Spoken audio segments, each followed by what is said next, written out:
1, 2, 3. Okay.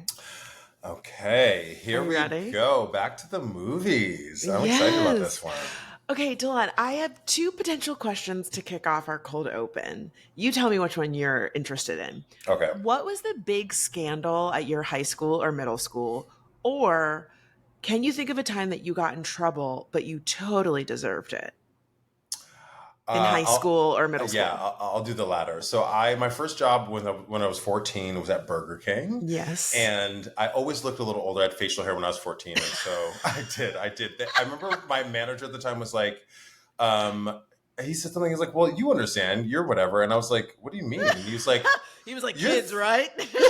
Totally. And he was like, well, like, how old are you? I was like, 14. And he was like, I thought you were 30. I was like, no. You see this baby cheeks? Anyway, so if you smoked, you got an extra smoke break. And so I started smoking when I was 14 because like you got an extra 5, like 2. Also, that's so fucked up. You get extra time because you have an addiction. That's not our problem. Right. Well, listen, I don't know, but everybody smoked there. So I started smoking Marlboros, but I was also in choir. So I remember being this place called Smoker's Hill in the back of school because my whole school was on a hill. And I would go back there and smoke. And I had a voice lesson, Franchesca. I had a whole ass voice lesson. Went and smoked a cigarette and then came in. And my voice teacher was like, my choir teacher was like, do you smoke? And I was like, no. And she was like, you know how bad smoking is for your voice, right? And I was like, no. And so like that was the one time I got caught unspoken. We didn't say anything about it, but I never smoked another cigarette again. Oh, wow. Learned your lesson real good. Yeah. Was there a big scandal at your high school? Oh my God. Yes. There was a huge scandal at my high school where our principal, apparently like she like lived on Palm Beach where like all the rich people live. And like one of our students who also is very wealthy was getting into a lot of trouble. And his parents, for some reason, asked her if she could house sit for them. The principal? While the principal was house sitting for a student's parents. And while she was supposed to be house sitting, he had a party. And I remember going to that party. Oh, wait, you did tell me this story. That's was right. bad. This was a kid who like should have been kicked out so many times and then like wasn't. Like the things money will do. The things money will do. And then like when it came out, it was like this huge scandal that he had a party and there was alcohol at the party and people were smoking weed. And of all people, the principal, like what are you doing? What are you, like, huge conflict of interest. Yeah. That was our big scandal. And then the time that I got in trouble, and I totally deserved it, is I definitely got caught shoplifting. When I was 16 years old. What did the police officer say to you? This is the funny. Listen, I give it to him. I got caught shoplifting tarot cards from look at, the woo-woo has come full circle. Okay, now I'm in my woo-woo era, but I stole these tarot cards. And when the fucking police officer got me, he said, bet you didn't see that in your future. And he just thought that was the funniest. I mean, Delon loved it, obviously. Tell me that's not the... It's perfect. It was funny. But you know, at the time... you would have said. You would have said that to the kid. And that's why it pissed me off. Only one of us is allowed to make puns here, officer. You know what's so funny is I feel like every single time I recount that story, he's like sitting in a nursing home right now telling the exact same story. And like everyone's like, yo, you killed it. Like, you know what he's probably doing? He's probably like looking on social media and being like, that's the girl. That's the chick. You're blocked. You're not about to steal my thunder, sir. You did it once, was more than enough. Ooh, wait. No. Listen.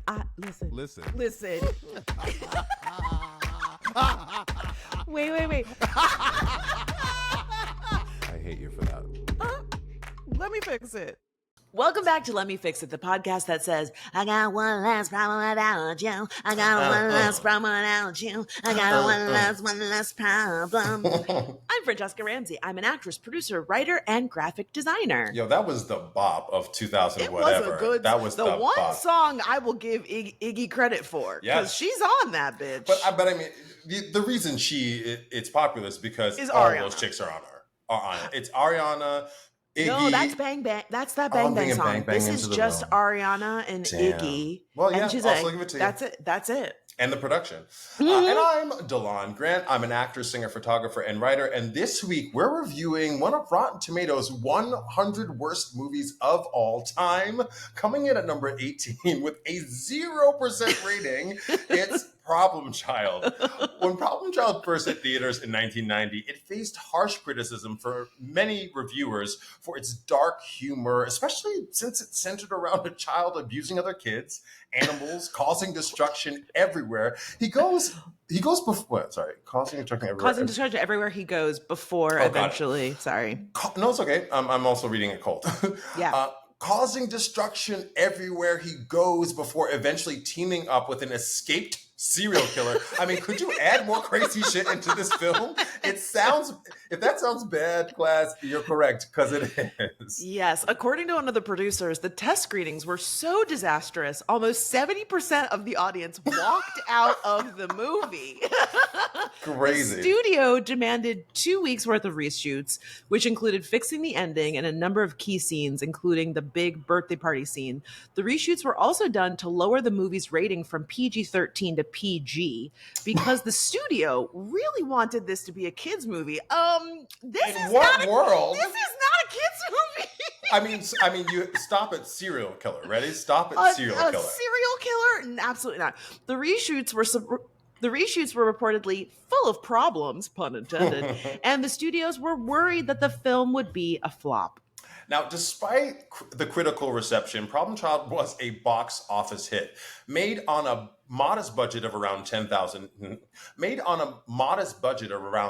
million, it grossed over 72 million worldwide, which eventually led to 2 additional sequels because Hollywood can't stop itself, and even a cartoon spin-off, which is the same. It looks terrible. I just watched the trailer. It's terrible. And in almost 35 and in almost in the and in the almost 35 years since it was released, the film has developed a cult following. This week, we're reviewing the film, and then, per usual, we'll each pitch how we would fix it for relevance today. So let's dive into this dirty, dirty film. This is Problem Child. Let me fix it. Now, Fran, had you seen this film before? I had seen this movie, but it had been a really, really long time. Same. As I was watching it, moments of it were like sparking my brain. Like I kind of remember this, but a lot of it was hazy. What about you? Me too. I spent a lot of time at my grandmother's house growing up, and this is when HBO was like the part of the cable package, and HBO was playing these movies all the time. So Problem Child, we talked about Look Who's Talking. Those films were always on. So I remember seeing it on cable at Nana's house. Okay. But what's the film about, right? The 1990 film tells the story of Junior, a little boy that's abandoned at birth and then shuffled around from house to house before eventually ending up at an orphanage because he's, you guessed it, a problem child. Later, when infertile couple Ben, played by John Ritter, and his wife Flo, played by Amy Yazbek, Later, when infertile couple Ben, played by John Ritter, and his wife Flo, who's played by Amy Yazbek, adopt Junior, the entire orphanage erupts in celebration because little do Ben and Flo know they invo it. So just a quick factoid. Totally. Just a quick factoid. Problem Child stars 42-year-old John Ritter at the time, who was already famous for his big TV show Three's Company. Problem Child was one of his first big films. Problem Child was one of his first big studio feature films, which is crazy to me because he was such a big star, right? He was a huge star, but it also was just a good reminder of like in that era, going from TV to film, they still didn't believe it. They were like, didn't believe it. Will people come and show out for you in the theater? We're not so sure. Which is crazy because like TV has so much cachet. It has like a regular, consistent weekly audience. Just quickly, some other actors that were considered: Chevy Chase, Dan Aykroyd, John Travolta after his performance in Look Who's Talking. But it turned out Look Who's Talking 2 was coming up, and Richard Dreyfuss. Yeah. He's like, peace out. I got a franchise. Okay. And Richard Dreyfuss was also considered. Those are really good comedic actors. That makes sense. I can see every single one of these people, Totally. except for Richard Dreyfuss. For Really? some reason, I don't know. I think maybe because I have like the older version of him in my mind, I can't see the younger version. But I could definitely see Chevy Chase, and I thought the John Travolta thing was interesting considering we had just done Look Who's Talking, and it is that kind of like lovable, soft, Yes. goofy, Yeah. earnest. Oh my God. John is so earnest in this movie. He's perfect at it. He really, really is. The other thing I want to say about this is like, look Who's Talking was in, or Look Who's Talking was in '89.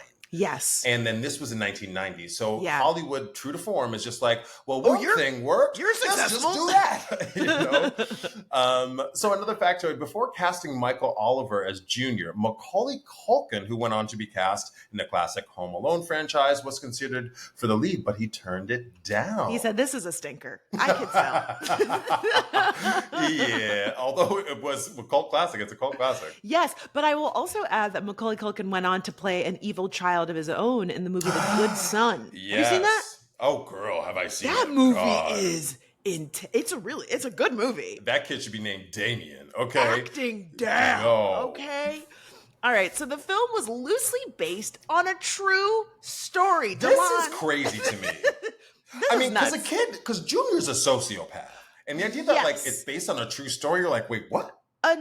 It gets weirder. It gets weirder. So writers Scott Alexander and Larry Karakwazewski. Good job. I tried.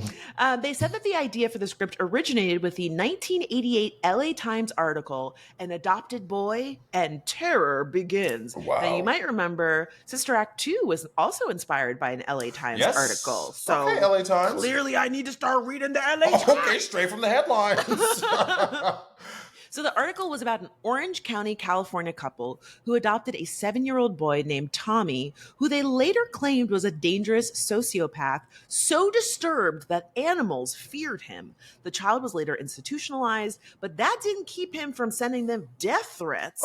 And eventually it got so bad that even though the kid was out of their house, the couple decided that they needed to move. That is so fucking crazy. So the adoptive parents ended up suing Orange County Social Service Agency, who later ended up settling for upwards of $70,000. The family's lawsuit alleged that they knew none of the child's Medical, sorry. Okay, that's okay. The family's lawsuit alleged that they knew none of the child's medical history or behavioral issues before they adopted him. While in their home, he killed their hamster, mauled their dog, suffered from hallucinations, set fires, prayed to Satan, and when he'd get angry, he'd smear poop. Yeah. Yo. Yeah. Damn. That's a problem. That's a problem. The understatement of the century, Franchesca. That's a problem. It sure is. You've got that's a 99 problems, and Tommy is all of them. Okay. As a toddler, little Tommy would also play with knives, abuse animals, and attack other children. When he was 5 years old, he was given up for adoption after he reportedly set fire to his family's home. He was diagnosed with suffering with fetal alcohol syndrome, never knew his natural father, and allegedly his stepfather physically abused him. So clearly this kid went through a lot. Right. And I think that, like, for me, that's a thing to drill down on is like, yes, this kid clearly was disturbed, but he had a bunch of shit happen to him, which is why he didn't just wake up and something. Right. You know what I mean? Nobody like a lot of does. stuff. Yeah. Exactly. So he was in 2 other foster homes and moved around because of his violent behavior. So the writers, they read this story and they're like, you know what? Fuck a thriller or a horror movie. We want to make this into a comedy. They said, this sounds like a yaka. They said, yo, Lampoon's Vacation. They wanted to make it a comedy. Wow. Similarly to like the 80s family movies like Uncle Buck, Parenthood, and Baby Boom. Yeah, the comedy was clearly very different then, right?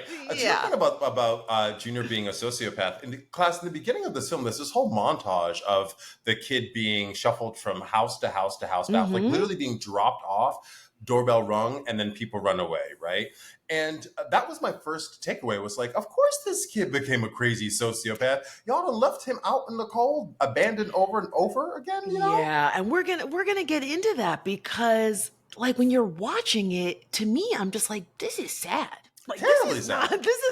this is not funny. Like Right. like And, it and then they have Bad to the Bone playing it, da-na-na-na-na, yeah. bad. And you're like, oh, Yeah. this is weird.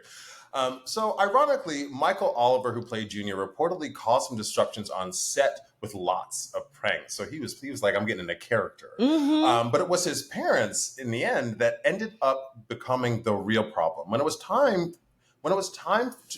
to film the sequel, they negotiated a fee of $80,000.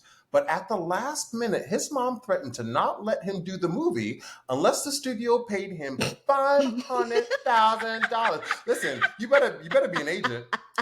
Like literally, she said, I feet to mean, the like fire. at the last minute too. They were Right. like they were trying to go to set. And she was like, you know what? I changed my mind.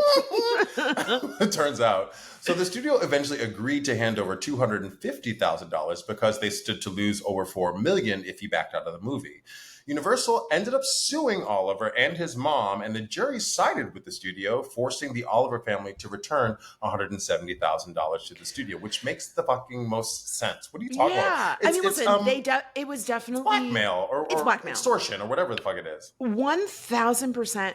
I will also add that Problem Child 1 and 2 are Michael Oliver's only credits. And I wonder if the lawsuit played a role in him being like, I don't want to work, or Yeah. maybe he couldn't get work because it's Yes. a thing of like, well, we can't trust your mama. Like your That mom part. is weird, so we're just not going to book you. Well, and like, you know, Hollywood blacklist your ass real quick. Rape somebody, kill somebody, you're fine. But if your mom but slap somebody on an award show, your life is over. your mama wants some extra money, nah, we're not doing that. Like, I mean, listen, I will say it was unprofessional. 1,000%. But I would hope that they don't punch the kid. And also, y'all had the money. Y'all had the money. It was Clearly. a hit. The movie was a hit. I'm sure that first time around he got lowballed because nobody thought that it was Yes. going to be, the success that it was. And so, they could have stood to give him the money, honestly. But again, they fought with them for it. And I can't say for certain that he was blacklisted, but to only do 2 movies, to me, like, Especially what are you doing? when the movie was such a hit that there were sequels, right? and a cartoon spinoff. And a cartoon spinoff. Yeah. Delon, what surprised you about this movie, if anything? You know, back to that opening montage was like really surprising to me. The idea that it was the tone of the film surprised me. Right? It's so say more. dark. Yeah, it's so dark that I was like, the idea that this kid is tearing shit apart, lighting stuff on fire, terrorizing terrorism. It was terrorism that this kid was inflicting on the people around him that we're supposed to laugh at it. I didn't laugh once. Did you laugh once at this film? I laughed a few times. Did you? I laughed a few times just like at the ridiculousness of it. Maybe that was supposed to, the point. Yeah. Okay, I'll tell you what I found surprising. I found John Ritter to be delightful. Totally. And I had the same feeling I had when I was watching Look Who's Talking with John Travolta, where I was like, God damn, John Ritter just lights up the fucking screen. He's so charismatic and like loving. I mean, and you've kind of seen the dopey husband a million times before, but I just really buy him in that space. I will also say the woman playing his wife, Flo, the character is terrible. She is a horrible person. At one point she's like, being a parent is about power. Like, no, it's not. No, that's not what being a parent is. You know what that the actress is Amy Yazbek, and she was like an 80s film, she was like a B-list star. I hear you. I think the reason John Travolta I think the reason John Ritter's character plays so well is because Flo is terrible. Oh, yeah. The kids are terrible. Everyone's terrible, but John Ritter's character. Yes, and I will also say I think that that's one of the things that makes the tone feel off, because even when you're watching a comedy, you still need somebody to root for. And I felt like there were so many moments with little Junior just being a terror. And then like some kid would be mean to him and the music would like, and he would like look out the window all sad. I'm like, I don't give a fuck. I don't care about You him. haven't earned it. You have not earned it. Right. And not to be hacky, but there's a great screenwriting book called Save the Cat. And the whole conceit is you need your hero to have a moment where they save the metaphorical cat and the audience goes, oh, I like them. I'm on board with them. That never happens. Before we even see little Junior, he's peeing in some lady's face. Yeah. Well, and I think to your point, the film does a weird thing in that John Ritter is such a star. The redemption, Junior needs the redemption.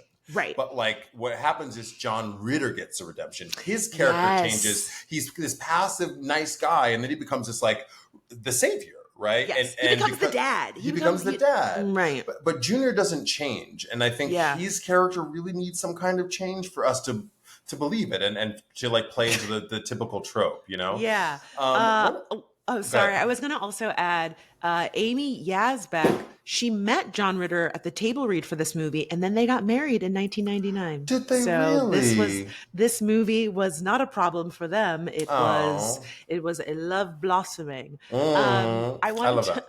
I wrote down some points that I did laugh in the movie. There is a cameo by homeboy from Seinfeld. What's his name? Michael Richards. Michael Richards, yeah. Before he got Seinfeld, he booked this movie. There is a part where he's in the prison and the prison warden looks down into the yard and he's like, oh, look at you, you bad guy. And he goes, shut up. And Michael Ritter picks up a barbell and he just throws it. It's so ridiculous. He's like, you shut up. And he throws the barbell and it hits the guy in the stomach. I started screaming. I thought that was so, because it was so out of nowhere. Ridiculous. It was so out of nowhere. It was so ridiculous. Like everyone's like afraid of him in the prison. It was just ridiculous. Well, and the way that they show that he's afraid of him in that sequence is he's walking through the prison yard and he walks up to all these like big black dudes who are obviously in prison, right? Mm-hmm. Tropes. And then they're all scared of him. And I was like, ugh, roll, right? My own like sensibilities around that. Yes. Well, and it's also the thing of like to the kids movie of it all. Why are we following? Why is the A story the problem child and the B story is a serial killer in jail? The bow tie killer. What the fuck is going on? Well, and also like, is it projection? Is it foreshadowing that you're telling me that this kid is going to be a killer? Is what you're telling me? Yeah, you know? not funny. Did you catch the my buddy doll in the film? No. Really? When? So, right when I forget what house he's in, but you know, Junior's getting tossed around, and then when he's like the most realized character that we or age that we see in the film, he goes in a toy chest and he pulls out a My Buddy doll and takes the bow tie that he wears off the My Buddy doll, and I was like, that's fucking crazy because Child's Play came out in 1988 or 89, I think, and so they're doing a play on Child's Play, and I was like, that is subtle but brilliant. Yeah, I remember the bow tie part. I didn't realize that he took it off of a My Buddy doll. I will say another thing that I noticed is there's a lot of clowns in this movie. The bedroom? The bedroom. This kid walks into a bedroom, there are clowns everywhere. It's scary as heck. There's clowns there, but then also when Michael Richards breaks out of prison, he goes to like a little convenience store and the snack that he likes has a big clown's face on it. Oh, God. There's a clown poster in the window. When Junior gets invited to a birthday party, there's a clown at the birthday party. Yeah. Then at the end, they go to a fair and there's a clown at the fair. And I was just like, did they just have one clown costume that they kept recycling? What's going on here? That just shows you that everyone thinks clowns are creepy because like they put creepy clowns all over. It's also just lazy. Like it's just lazy. Like you're right. They're using clown as a shortcut for scary, but like give us something else. Right more. The other thing, I will say that there was a sequence at the beginning where they were talking about something being positive and something being negative. I think her pregnancy test or something. They went to an infertility doctor. I did giggle when they were like, there was a word play on like, is positive good? No, it's negative good. Negative's good. No, positive you're good. You're positively infertile. And I was like, okay, that was a good joke. I like that one. But the other line that I really enjoyed was Flo says, they were like, well, do we want to have kids naturally? And she's like, nature failed us. It's time to try commerce. And I was like, that is such a dumb line, but I bought it. That's Because it really like funny. is an echo, or not an echo, because I guess this was in the 90s, early 90s, late 80s, but consumerism was huge in the 80s. Like the Mhm. 80s is kind of known for that. So I was like, oh, I see what you're doing there. That's okay. I buy it. I buy it. Well, jumping off from Flo, some other actresses who were considered for Flo included Kirstie Alley, so that could have been Shock, not. again, but also Catherine O'Hara, who I think would have been Killer. incredible as Killer. Flo. Yep. Yep. Honestly, Buy it. give her all the things because Flo is so over the top. She almost feels like a Tim Burton character. Yes. She's Yes. so comically and like. Let me just also say, Flo's outfits, give me all of them. She's wearing like a leopard print dress at one point, and she's got She is. shoulder pads, I and was gonna she's got say like you would sport a shoulder pad, wouldn't a you? hat that's like off, off the side hat. She's giving Carmen Sandiego. Like Ooh. she was in a different movie. Do you know what I mean? Yes. Like she was Yes. giving you cartoon character. One of the things that Oh, go ahead. it's one of the things I wanted to talk about was this kind of feels like a spin off of Little Orphan Annie. Like I know they're inspired by this LA Times article, but because Junior's a redhead, it just feels like Little Orphan Annie is like getting back at the world. You know what I mean? Because Oh. Annie's like this innocent character who like is kind of like a victim of circumstance, Right. and everyone that encounters Junior is the victim of circumstance. They're like, this kid is a terror. I was like, oh, that's a kind of a cute play on Little Orphan Annie. That also makes me think of why is it that the redhead child has become like the throwaway child? Because you heard the phrase a redheaded stepchild. Oh yes. Yeah, I did some Googling because I was like, what is that? It's like redheads are like the N-words of white people. They It's just true don't. though. They don't. If you got red hair, they don't like you. And then I love again, a redhead. the Does a carpet match the drapes, girl? Come on. But here's the thing. It seems like when I was doing my research, there's a lot of tropes in every culture that demean redheaded people, That's children, crazy. but also this association that they are related to the devil. Really? Yes, it's so weird. And it's such a weird thing of like, wow, this is a really persistent thing that if you are a kid that they don't want, whether it be Annie or Junior, the red hair is like a reason that makes you like undesirable. That's really crazy because I mean, gingers are being outbred. Yes, because they have like it's not a genetic mutation, but it's like a recessive gene. So yeah. if you have one redhead parent and like another color hair, chances are the redhead is gonna be no more. Yeah, which is crazy. They're an endangered species. And you see how we don't really give a fuck about the endangered we clearly species. don't. Ask we the clearly don't. wombat. Is that a real thing? I don't know. The wombat. You guys look up the wombat redheads. That's how you. Y'all could get together and start a little charity, redheads and wombats. I will donate. I'll give you $5. You mentioned the Save the Cat, and I wanted to mention this thing too. So, class in movie writing, there's this section of a film called Fun and Games. Mm-hmm. It's when like there's a big montage and there's usually music playing, like all these pranks or plays or something like that. So there's a big one when Fran mentioned there's a birthday party that Junior's invited to, this clown, and this little girl's mean to Junior and says like, you can't come to the clown show, and then Junior does all these pranks to get back at them and ruins the party. It was giving Home Alone. Wasn't it giving Home Alone? It and I was really like, was. Chicken or the egg? Like, who came first? Because the entire montage was literally little Macaulay Culkin setting up all the traps for the burglars. So this is exactly that. I will say that was probably the best part of the movie for me. I really loved the juxtaposition of "It's my party and I'll cry if I want to," and the little girl crying. Like I thought that was really funny, and not funny in the sense that like I was cackling, but I was like, got it, clocked it. I see what you're doing here. This is really cute. I will also add. There was just there was just so many moments that were like the execution was bad. Like when Oh, I they thought you go. meant, I was like, there's an execution in the movie? Oh No, you no, meant no, the no! actual. The Yeah. actual execution. So, for example, there's a scene where John Ritter takes Junior camping, and Hmm. the other dad says, "I'm going to dress up in this bear costume to scare the kids." Really funny premise. Okay, he's like, Hmm. "I'm gonna dress up in this bear costume," and then a real bear shows up, and John Ritter's like, "Ha ha ha! Look, there he is in the bear costume." Like, very clever concept. Okay, Yeah. but then the problem was when he starts fighting with the bear, you can see it's a person in a bear It's a bear costume. costume. They Yes. cut away from the real bear. Yes. Yes. It's so bad. But I will say, when the dad shows up in the bear costume, he starts like dancing. Like, Yeah. that made me laugh. I was like, Yes. this is so stupid. Yeah, there's like a little bit of a car chase at the end of the film where John Ritter's holding on that he ends up on the top of this car, Mhm. as I forget who's driving. Oh, Junior's driving.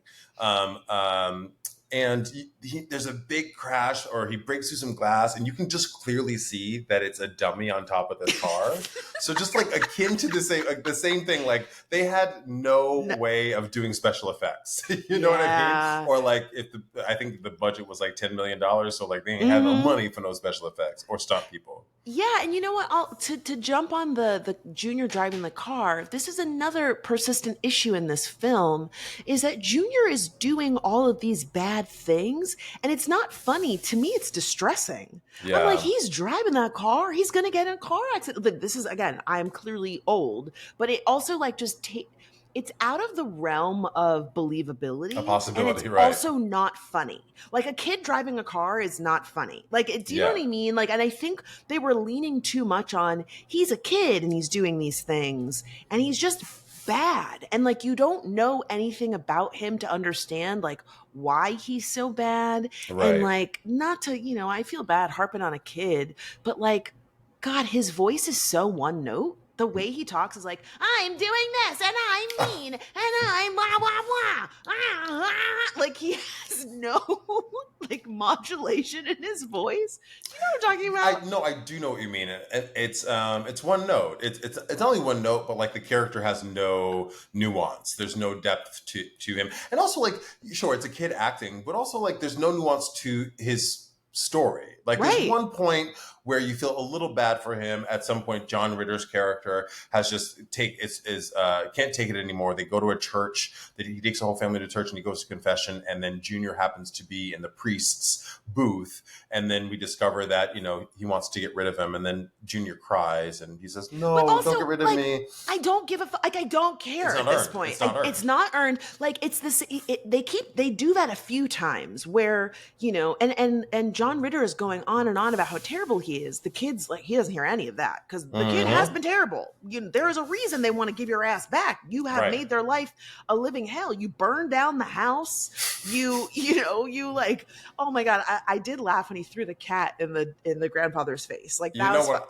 I was like, I rolled my eyes at that because it The was so cat looked clearly so like fake. a fake cat that the guy said, what I mean? But That's why I laughed. you know when I giggled? When the cat comes back and the cat has casts on its legs. Like, I So thought that dumb. was funny. That was really funny. Oh my God. Yes. So, like, similarly, when the little girl doesn't want him to come to the birthday party, you're like, I don't feel like, granted, she's just being a bitch out of Terrible. nowhere. She doesn't know Right. this kid, and she's like, you can't come to my party. But we've seen how Junior acts. Like, for me, I'm like, no, that's smart. Don't invite Yes. him. He's Yes. terrible. Then she catches him going through her presents. He's popping balloons at the party. And when they're, let's go outside for the clown, she says, you can't come. And he stares out the window looking all sad. And it's like, Longingly. you have tried to steal her presents, and you have been like being a nightmare this whole time. Of course she doesn't like it. They're missing that moment where we get some insight into how hard his life has been, Yeah. moving around all these places. Even when he's at the orphanage, you see him terrorizing everyone. And then when the nuns get together and say, we don't want him here, you don't feel bad for him. Right. No, it's so true. And I mean, like, again, this is like, we're diving into the film, but he's a sociopath. And Right. so, like, but in terms, you're talking about the writing of it, like, the writing of it, yes, like, you need that save the cat moment. You need something, just a way to care about him, right? If he's just Right. doing all this crazy shit, like you said, we don't care. The other thing I wanted to bring up, which you have in here about Gilbert Gottfried being Mm-hmm. one of the cameos, I Yeah. think Gilbert Gottfried is underused in this film. I really think Yeah. he's underused. He's in only this in like film. 3 scenes. Yeah, yeah, and so he plays like the social worker class who lies to the family that's gonna that takes Junior in and adopts Junior, and then they come back to him and then they berate him like like that family did in the LA Times article. Mm-hmm. But he was such a huge star at the time, and why was he a star? He's a comedian, but it was Yeah. that voice, That voice. that crazy ass voice. I would have loved to see more of it. Now, Delon, can you do? Let me see. Can you do a Gilbert Oh, I Gottfried? hate this woman. I can't listen. I'm not saying I can, but I just want to see if you can, and then I'll try. Listen, Affleck! Class, if you could see Delon's face, it looks like he was about to take a bite out of the microphone. Well, because, he's all scrunched up, his eyes are closed. Affleck! You did like the Shaquanda I lips did. from like Martin, yep. from like Martin. Okay, wait. He's like, you wanna get this kid? Oh, wow. Yeah, You good. have to close your eye. He's like, I did close my eye. Yeah, that's like the like gravelly thing you have with something your about voice. scrunching up your face. Because he always has this scrunch, his eyes are barely open. Yeah. And he's yelling like this. Yeah. with the voice, I can't even do I feel like I'm joking. There's like a little bit of I can't do it. I fucking can't do it. I also want to add, this is also very emblematic of movies from that era where there's like little insidious things where you think like nobody realized the optics of this looks bad. For example, Junior has been writing letters to the bow tie killer in prison, played by Michael Richards. He breaks out of jail. He literally kills a therapist in order to get out of jail. And then again, all played for laughs. He comes to the house. Junior says that it's his uncle. And so they let him into the house and he basically sexually assaults Flo. He's staring at her in the kitchen, like around the fridge. And then he like creeps up on her and starts making out with her. And then she's into it. And then he kidnaps her, throws her into a suitcase and puts her in the trunk. She's screaming, but it's all played like that crazy bitch is annoying. Yeah. And he's like, shut up. And she's like, ah! She's like, you said we were going. She's still nagging. Like, Yes. she has been the victim of a kidnapping and she's been sexually assaulted. And the writers are like, that fucking naggy bitch. Like, Wow. the suitcase flies out of the car and it's like spinning in the air and everyone's like, ha ha ha. And John Ritter is like, yay, no more of my bitch wife. Like, and we don't hear from her again. She's gone. Literally, she's dead. I mean, they could have given her a tag on a farm somewhere, like living a better life. But she was literally just a vehicle to keep the story moving. Like that's all she was. Not even 2-dimensional, 1-dimensional character that we didn't like either. Well, and apparently there was a cut scene during the It's My Party montage at the party where Lucy, the little girl, was going to be sawed in half by the clown. But Junior replaced the fake saw with a real saw. So in the scene, the saw was supposed to cut off Lucy's dress and show her in her underwear. Now, this is a child. Okay. Oh my God. So again, this just shows you that era. A lot of these comedy films, and thank goodness the studio decided to cut it. It was still written up on IMDb, which is how I found out about it. But like, y'all really let this scene be filmed. Like, burn the tapes. Nobody needs to see that shit. Why would you? These are not funny things. Well, like, and to your point, like, why were so many of these scenes shot? Why was all, and, this is probably before the labor laws, which we've talked about when we're talking about the TGIF episode with Full House and Ashley and Mary Kate. But like, how long was that kid on set? What kids were watching this going like, oh, let me put poison in the cat's food like Junior did, right? Yeah. Not saying that Yeah. like it's going to incite something from kids, but if they're trying to make it a PG film so that more families can come watch it, like nobody walked away from this going, oh, that was a great movie. I don't know how they were able to get to this to be PG. I mean, the serial killer killing someone alone, I think, like killing someone on screen Yeah. is enough to not make this PG. And also like hurting the animals and like the fact that this movie essentially ends with Junior and John Ritter, like, I don't know, fighting the serial killer at a circus. It just didn't make any sense, Oh like God, the how he circus! got I to that forgot. place Yes. and then how they suddenly bonded. And to your earlier point, Junior has not changed at all. And Yeah. honestly, neither has John Ritter. He had a Yeah. moment where he was mad and he thought he didn't want the kid, but ultimately, the whole movie, he wants to be a dad so badly. And his wife just wants to get invited to parties. Yeah, I will say that John Ritter's character does seem to make the biggest transformation in that he does get a backbone. Like he stands up to his Oh yeah, dad, right? His dad's like also a trash human being and like is trying to take John Ritter's money away, and then John Ritter runs like for mayor out of run, nowhere. yeah, is running for mayor, and John is just like kind of a wet blanket pushover for Yeah. in that scenario. But he stands up to his dad when his wife gets kidnapped. He actually has a big party. He's like, oh, thank God, both them motherfuckers Yeah, gone, right? yeah, that's true. So like he does have some qualities where he gets a little bit of a backbone, but in the end, I think it's not that much of a transition because Right. what happens is he goes, oh, Junior really does love me. I forget. Do you remember what was the thing that made He that calls turn? him dad. Oh, he calls He him calls dad. him dad, and that's enough. Right. That's enough for him. He is not taking responsibility for any of the bad things he's done. Here's what I want to know. Who's paying for all that shit that got wrecked? Yo. From the party to the house to the store. He has made a wake of destruction wherever he goes. Who's paying for all that? Well, one of them was the John Ritter's character's dad's store, and Yes. that's when the dad was like, "Oh, your inheritance is gone. Like I'm reneging it because you have to pay for what was in the store."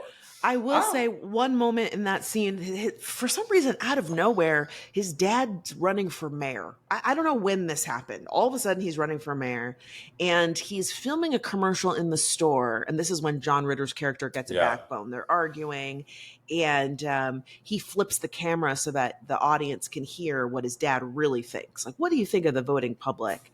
And he's going off. They're all idiots. And then he says, and then they can all kiss my ass. And he shows his butt. It's just like little. It is like a negative butt.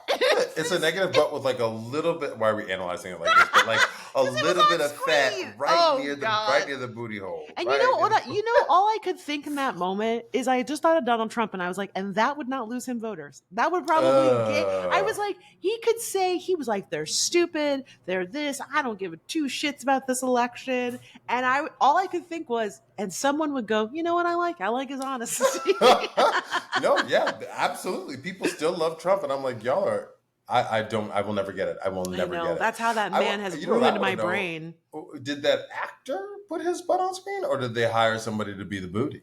I have no idea. It was the most negative booty I've ever seen. It went inward. How does a butt go inside? It was awful. I question it every day when I'm looking around in the world. I'm like, you ain't got it. It's literally just back to leg. You know what I mean?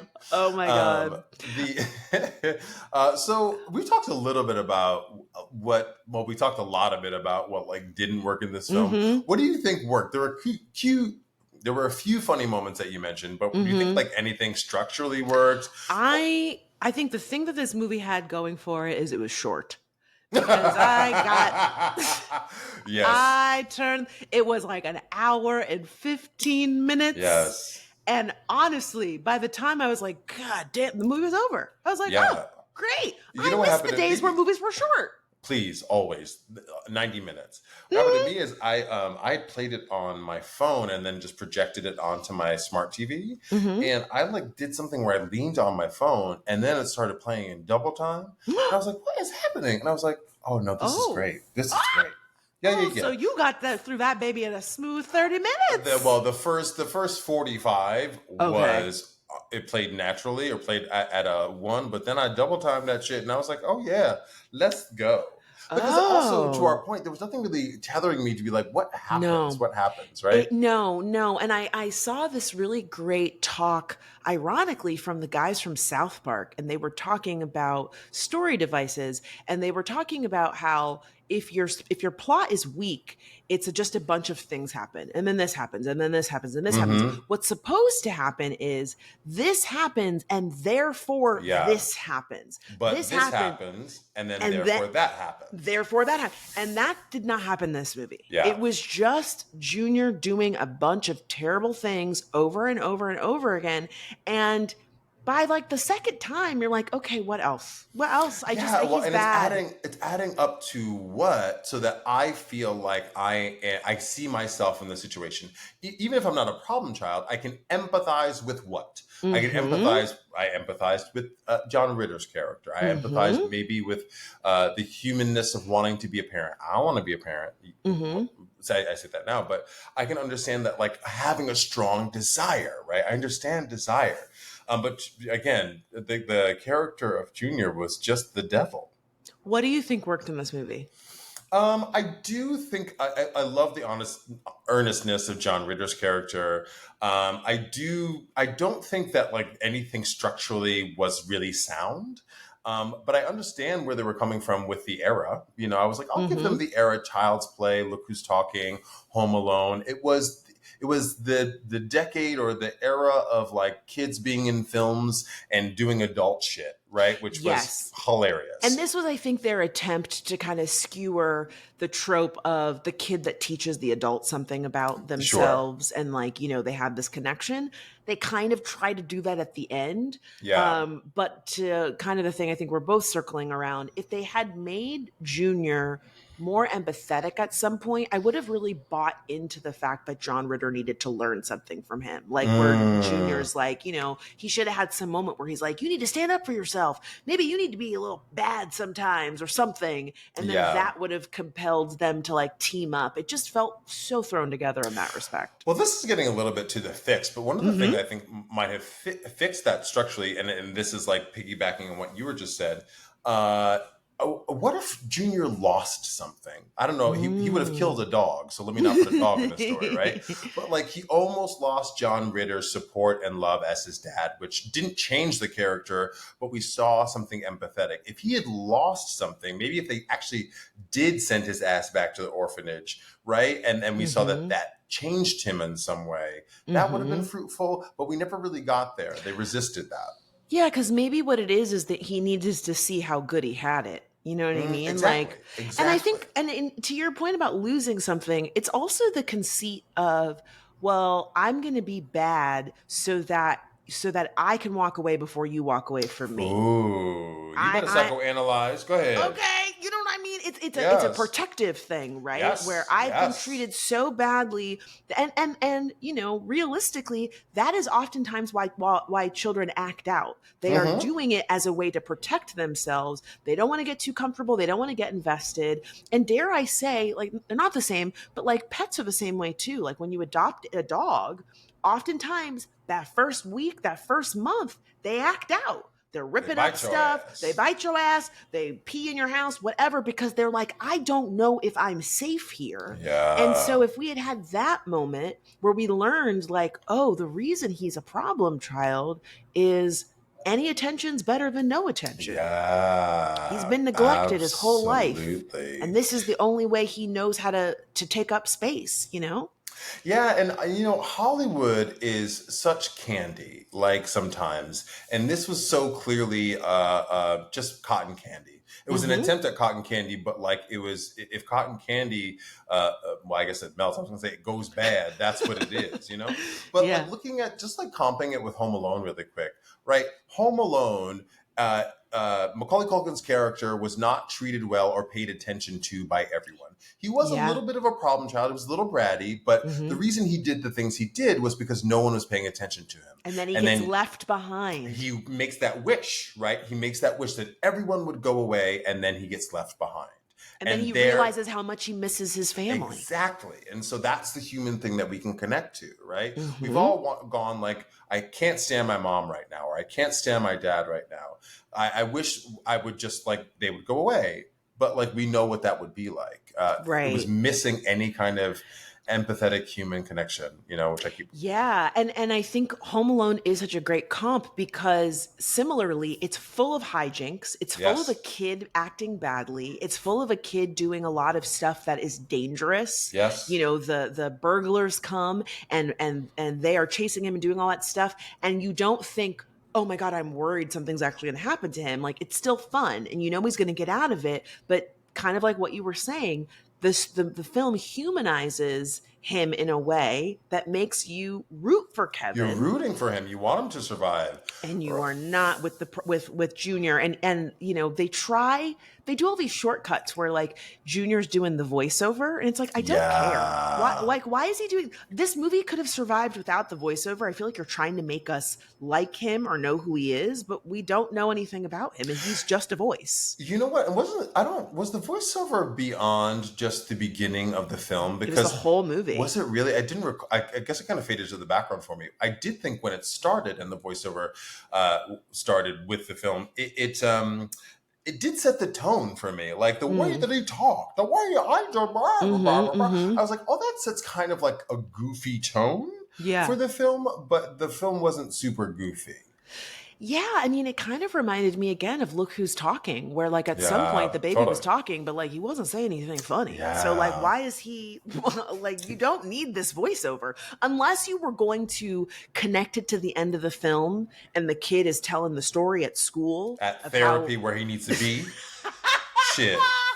Or like it's parent teacher conference or something. Sure. And it wraps up and he tells this crazy story in front of his class and his teacher goes, now Junior, you're such a good kid. There's no way you did all those crazy things. And then looks at the camera and he like looks at the camera and he like winks and he's like, great. you know, I used to be a problem child, but now I'm so good. Nobody believes that I did something like that.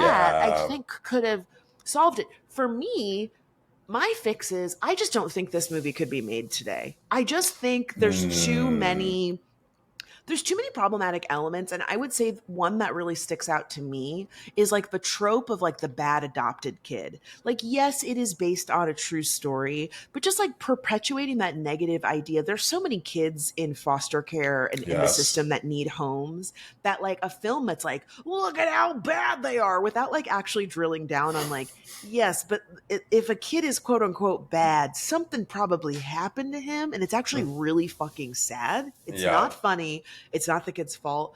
Unless you're going to make it a horror film where the kid is actually possessed by the devil. Oh, girl. Because you know Hollywood loves a kid who's possessed. They love a kid that's possessed. I was going to pitch, did you see that movie Megan?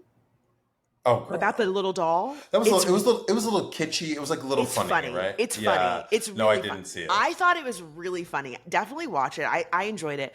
In that movie, the main girl, her niece's parents die. Her sister and brother die in a car accident.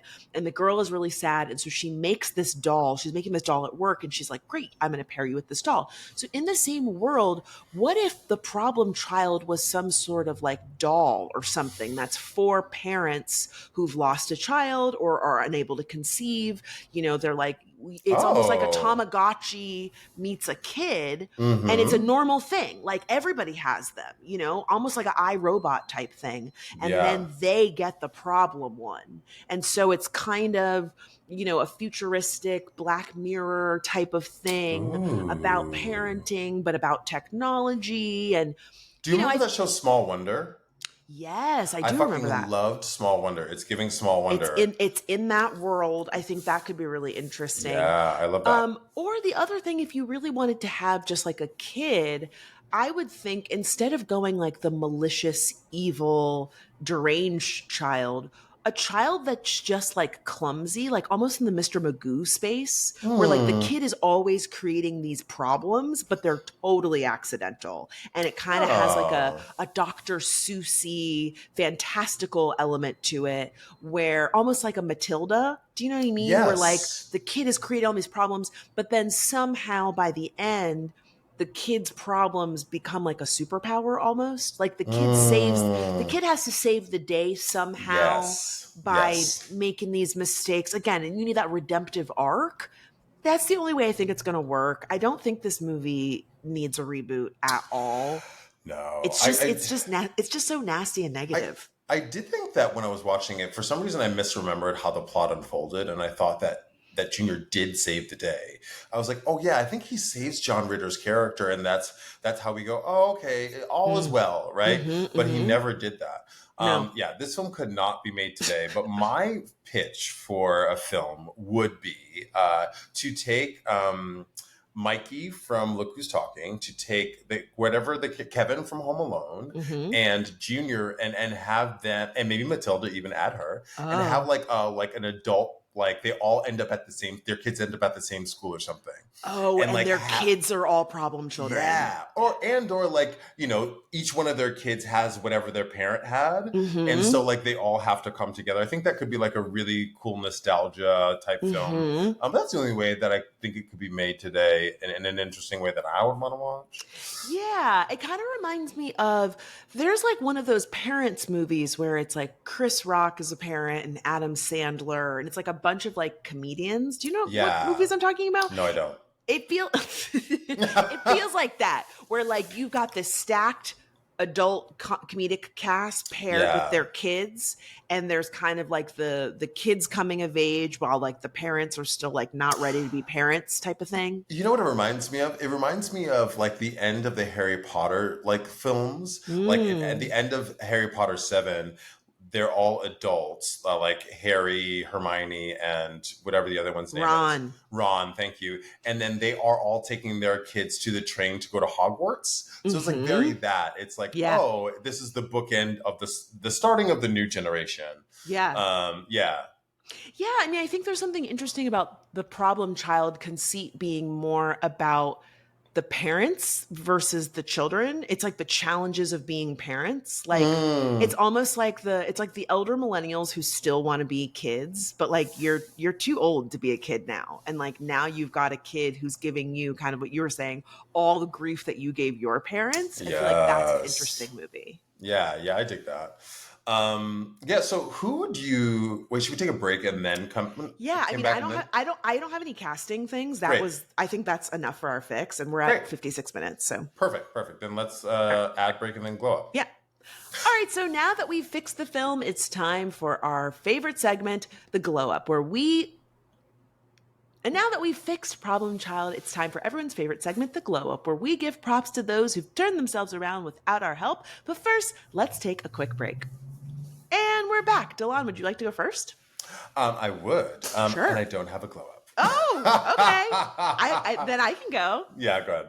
Okay, my glow up goes to myself because I just recently launched my first wallpaper collaboration. Yay. And it has been, oh my God, when I just tell you, it's been so surreal to create something. And I've been working on this for like 6 months, I guess, doing tests and trying out different things. I hand painted everything. I did everything digitally, doing like the samples of wallpaper and stuff. And I don't know, dude. There's nothing like having an idea and then seeing it in your hands and then putting it Mm, up on the wall. mm. I threw a party to celebrate the launch. I did everything myself. Proud of you. Everything. I had like a PowerPoint slideshow on the TV, like showing behind the scenes. I had like little stands up that did a little breakdown of all the wallpaper. I had wallpaper on display, and a little easel, and a little Did people buy signage moment. did you get some like People, conversions?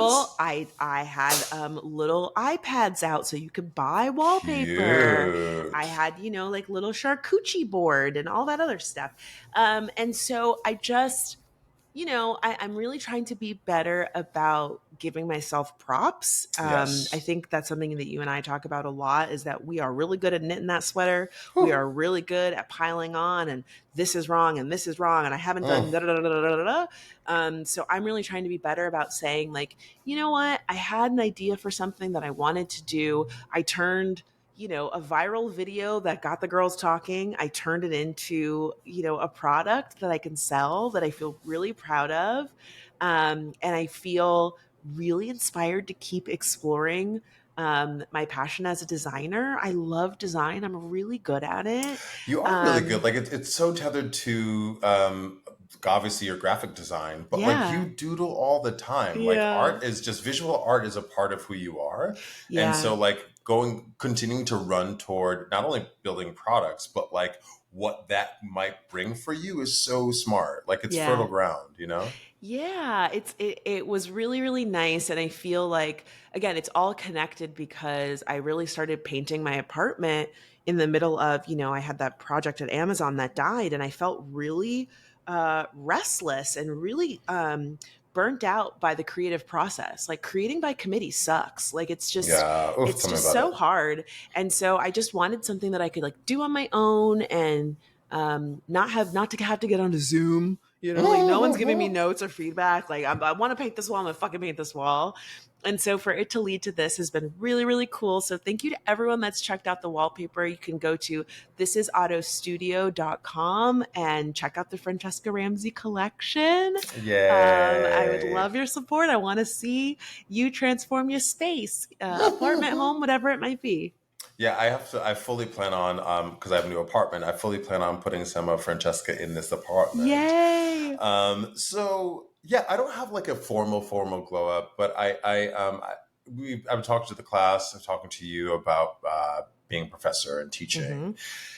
And these students had me crying in this class. Really? Yeah, there's I just the glow up part of it, and or like the stay up, and or like this the realization that I'm having is like not only is teaching so important to me because like you learn when you teach, right? But Mm-hmm. there's such a gift, honest to God, when you see someone get the thing that you are talking about, when you see them get it, it's so rewarding. And it's Mm-hmm. also acting is very elusive, right? Like musical theater is very prescriptive in that like you can sing the note or you're not singing the note, right? The music is black and white, but acting is a little bit ephemeral, right? It's hard to That's a pick. SAT word.